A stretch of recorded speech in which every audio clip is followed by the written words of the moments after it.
Untuk tempat tinggal kami sekarang tinggal di tenda biru nih Pak, kayak gini kan. Tenda biru itu pun kami bulan ini habis kan, bulan habis. Jadi kalau misalkan ini habis nanti sementara rumah kami belum bisa kami tempatin, masih berlumpur Pak. Air pun untuk nyuci kami nggak punya. Sementara bantuan-bantuan yang katanya apa namanya untuk perabotan macam belum ada kabar sampai sekarang. Ya saya harap ya pemerintah dapat mengerti lah macam mana itu kerusakan itu, dan soal padat-padat itu saya minta tolong itu kalau bisa. Tolong diperhatikan saya. Saya lihat kondisi saya kan gitu. Walaupun saya dikasih numpang, saya juga nggak ada masalah. Nah, sampai saya nanti bisa memperbaiki rumah itu setelah ada bantuan dari pemerintah. Itu harapan saya, Pak.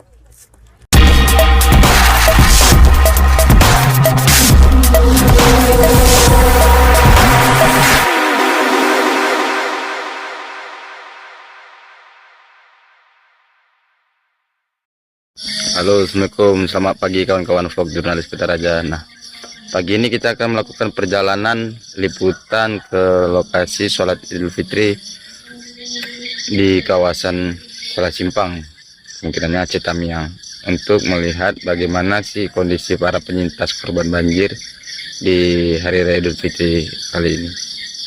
Ikuti saja perjalanannya.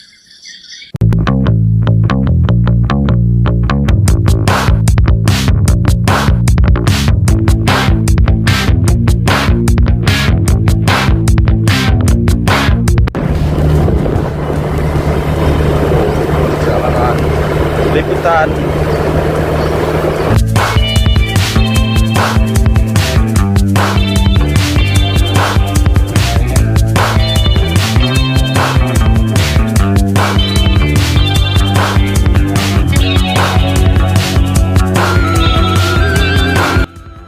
Assalamualaikum warahmatullahi wabarakatuh kawan-kawan vlog jurnalis Kutaraja. Nah, hari ini aku sudah berada di kebun rantau Kecamatan Rantau, Kabupaten Aceh Tamiang. Nah, di sini merupakan salah satu lokasi yang termasuk parah ketika banjir bandang yang terjadi pada November 2015 silam. Dan kita akan mengikuti prosesi sholat Idul Fitri di kawasan perkampungan ini. Terima kasih.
Allahu Akbar.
Takbir dari pengeras suara menggema di lapangan kebun Rantau, Kecamatan Rantau, Kabupaten Aceh Tamiang, Aceh, pada Sabtu 21 Maret.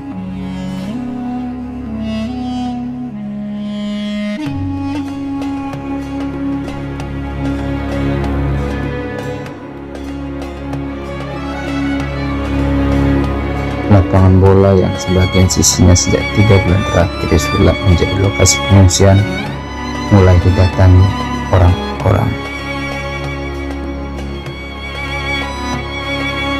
Mereka masing-masing membawa alas untuk bersujud.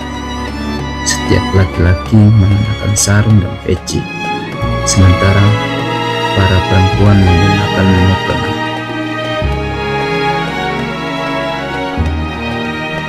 Bersila di atas terpal sambil terus melafalkan takbir sembari menunggu waktu untuk bercerita dengan Ilahi.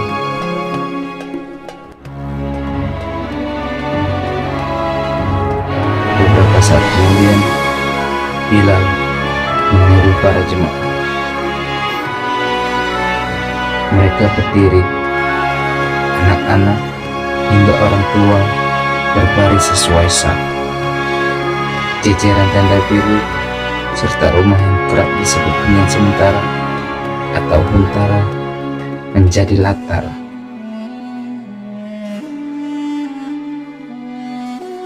Pertemuan antara hamba dan sang Khalik pun dimulai dalam 2 rakaat. Assalamualaikum warahmatullahi. Assalamualaikum warahmatullahi.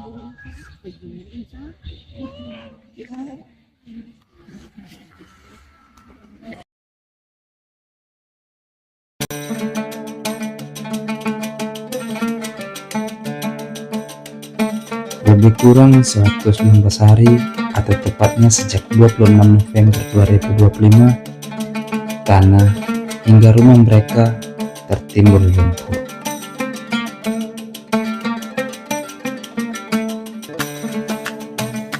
Air besar, dampak dari kerusakan ekologis tersebut membawa beragam material. Di antara 26 November 2025 sampai 21 Maret 2026 adalah bulan puasa. Kurun waktu 30 hari pula mereka bertahan dengan berbagai kenyamanan tempat tinggal, mulai dari rumah saudara, hunian sementara atau huntara, bahkan masih di tenda. Kini hari kemenangan Fitri itu tiba. Mereka menyambut dengan kehangatan dalam keterbatasan, tentunya hanya untuk menyambung persaudaraan.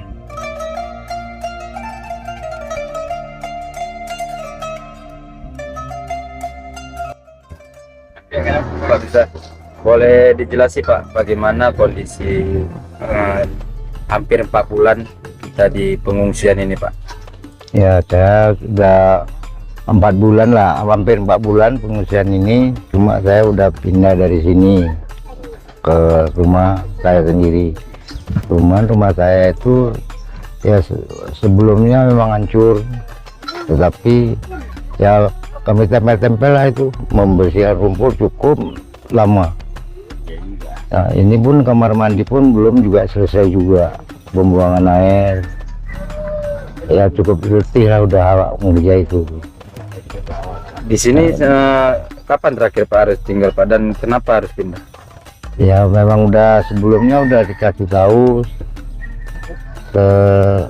cepat-cepatnya ya 3 bulan. Ya kalau mau tinggal di sini ya bisa juga, cuma ya udah nggak ditanggung lagi sama dia, sama lah Kampung Araksa ini, Sama donatur ya?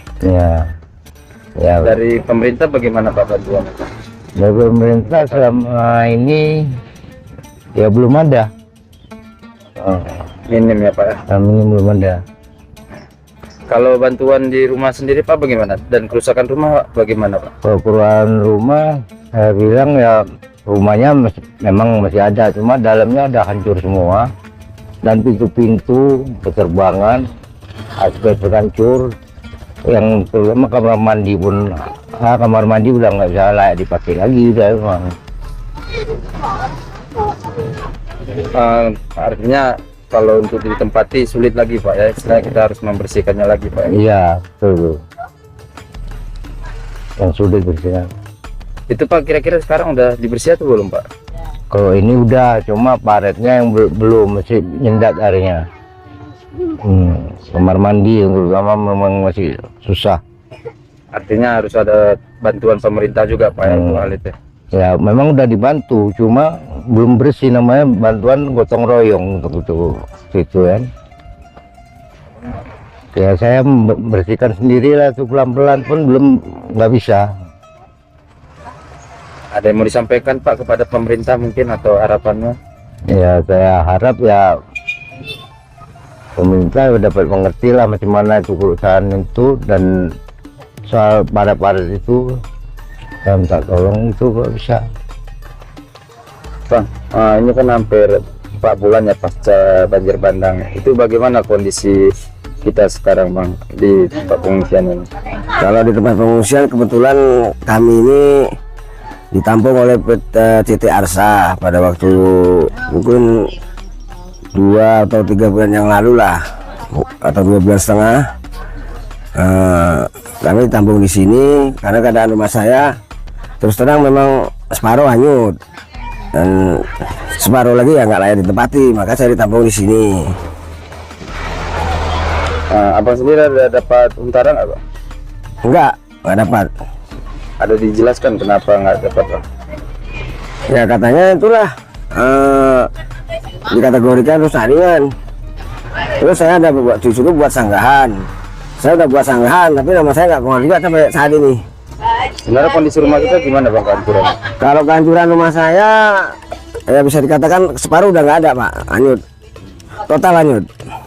Dan kemudian yang tinggal separuh lagi ya untuk keadaan udah hancur Pak di dalamnya. Bahkan tempat tidur apa tuh nggak ada, semua nggak ada sama sekali. Maka saya ditumpangkan di perkampungan CT Arsa ini Pak. Nah di sini kan Bang katanya bakal berakhir juga ya tempatnya, itu bagaimana Bang nanti ke depannya bagi kita? Ya memang dari CT Arsa sudah dijelaskan pada waktu itu kami di sini cuma ditampung hanya 3 bulan. Mungkin dalam seminggu ke depan atau 2 minggu ke depan kita sudah habis nih Pak. Itu bagi Bang Zain sendiri bagaimana Bang?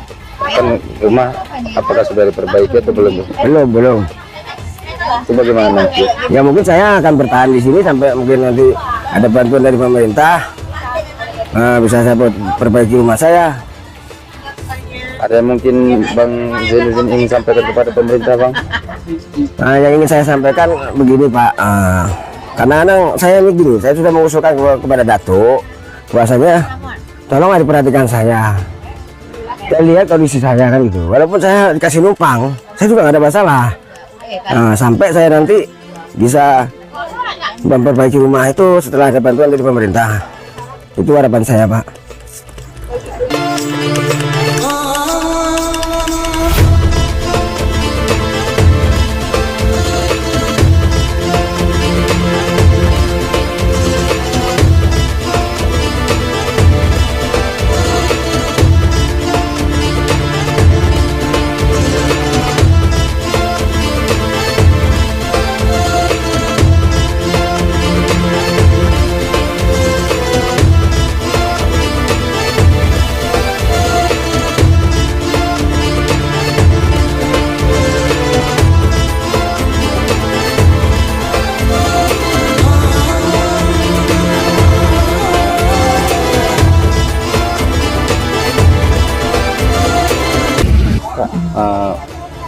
Idul Fitri tahun ini gimana menurut kakak? Dan hampir 4 bulan juga nih pasca bencana tuh. Tahun ini gimana ya? Ya Allah ya Tuhan, nggak tahu bilang rasanya. Sedih. Nggak tahu lah Pak, rasanya kacau kayak gini kan. Tapi alhamdulillah lah masih ada bantuan dari donatur-donatur untuk baju yang saya pakai aja. Ini dikasih orang. Untuk tempat tinggal kami sekarang tinggal di tenda biru nih Pak, kayak gini kan, tenda biru. Itu pun kami bulan ini habis kan, bulan habis. Jadi kalau misalkan ini habis nanti sementara rumah kami belum bisa kami tempatin, masih berlumpur Pak. Air pun untuk nyuci kami nggak punya. Sementara bantuan-bantuan yang katanya apa namanya untuk perabotan macam belum ada kabar sampai sekarang. Jadi nggak tahu bilang lah Pak, tak kayak mana. Berdoa aja semoga habis lebaran nanti ya kami cair, jadi kami bisa pulang, bisa bersih rumah. Soalnya tempat kerja suami pun hancur semua kan. Nggak tahu bilang lah dan Pak. Kalau rumah sendiri kondisinya gimana ya? Rumah kami dapurnya separuh Pak, mereng kan. Kamar mandinya hancur Pak. Cuma kan kalau tembok dia nggak hancur kan, separuh itu papan kan, sengnya itu brok jatuh semua. Itu kalau dibilang cuma rusak ringan pun Pak, kami nggak masalah karena nggak masalah Pak. Pokoknya kami masih dapat rusak ringan gitu kan, masih bisa untuk memperbaiki. Kalau untuk sekarang masih lumpur apa gimana? Lumpur, masih lumpur di kamar, lumpur Pak, di dapur lumpur. Itu di ruangan kami bersih karena waktu kami banjir kemarin kan kami di perusahaan Pertamina, jadi kan itu mau diaktifkan, jadi kami harus turun, mau nggak mau suami bedog tuh Pak, dengan kedalaman lumpur sedengkol di depan rumah. Kami pulang itu setiap hari saya bersihkan air, karena air dari samping kanan kiri kan masuk tuh Pak. Kami tidur di situ hampir 2 minggu Pak, baru kami dipindahkan kemari ke tenda biru ini. 2 minggu di bawah air selalu setiap hari tuh Pak, sampai bosok kakinya Pak. Hingga saat ini belum ada bantuan untuk membersihkan rumah tuh dari pemerintah kan, dari lumpur-lumpur? Iya ada Pak. Kami kemarin ngorek paret aja kami tetean warga sekitar. Memang Biko dibantu Pak, tapi kami tetap ngasih uang minum. Nah Kak, ini kan ke depan bakal sebulan lagi nih Kak. Ini bagaimana kita tuh Kak? Melihat juga kan rumah juga belum bersih. Belum. Apa yang ingin disampaikan mungkin kepada pemerintah atau apa? Harapan. Khususnya untuk Bapak Prabowo, tolonglah. Nggak Bapak Prabowo kayaknya lah, Bapak Bupati, tolong ya Allah, jangan untuk kayak mana ya, di Sungi udah, di Pairaja udah, di Padang Langis udah, sementara Kecamatan Rantau kok belum Pak. Kami lebih parah dari mereka Pak, rumah kami belum bisa ditempatin Pak. Kenapa malah mereka duluan, sedangkan kami masih, ya rumahnya bisa ditempatin iyalah Pak, yang mereka ada duit iya bisa diperbaiki, kami nggak ada duit di tenda kayak gini lah. Sementara nanti ini udah habis, kami nanti rumahnya belum bisa dibetulin, nggak tahu kayak mana Pak. Berharap aja, masih bayang-bayang berharap habis raya katanya cair. Itulah yang kami harapkan, habis raya cair kami pulang bersih rumah. Kalau nggak dikasih juga nggak tahu bilang apa lah.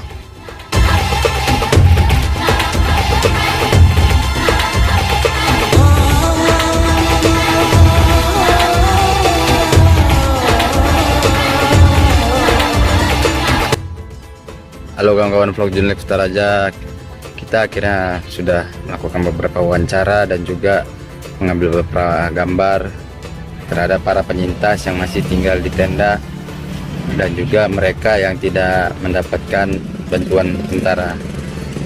Ya bagaimana ceritanya? Tentunya dari video-video yang sudah kita tag tadi, kawan-kawan dapat mengambil kesimpulan sendiri. Terima kasih sudah singgah di vlog Jurnal Kutaraja dan tetap melihat beberapa konten yang ada. Ciao. Jangan lupa subscribe channel YouTube Vlog Jurnalis Kutaraja, catatan seorang jurnalis.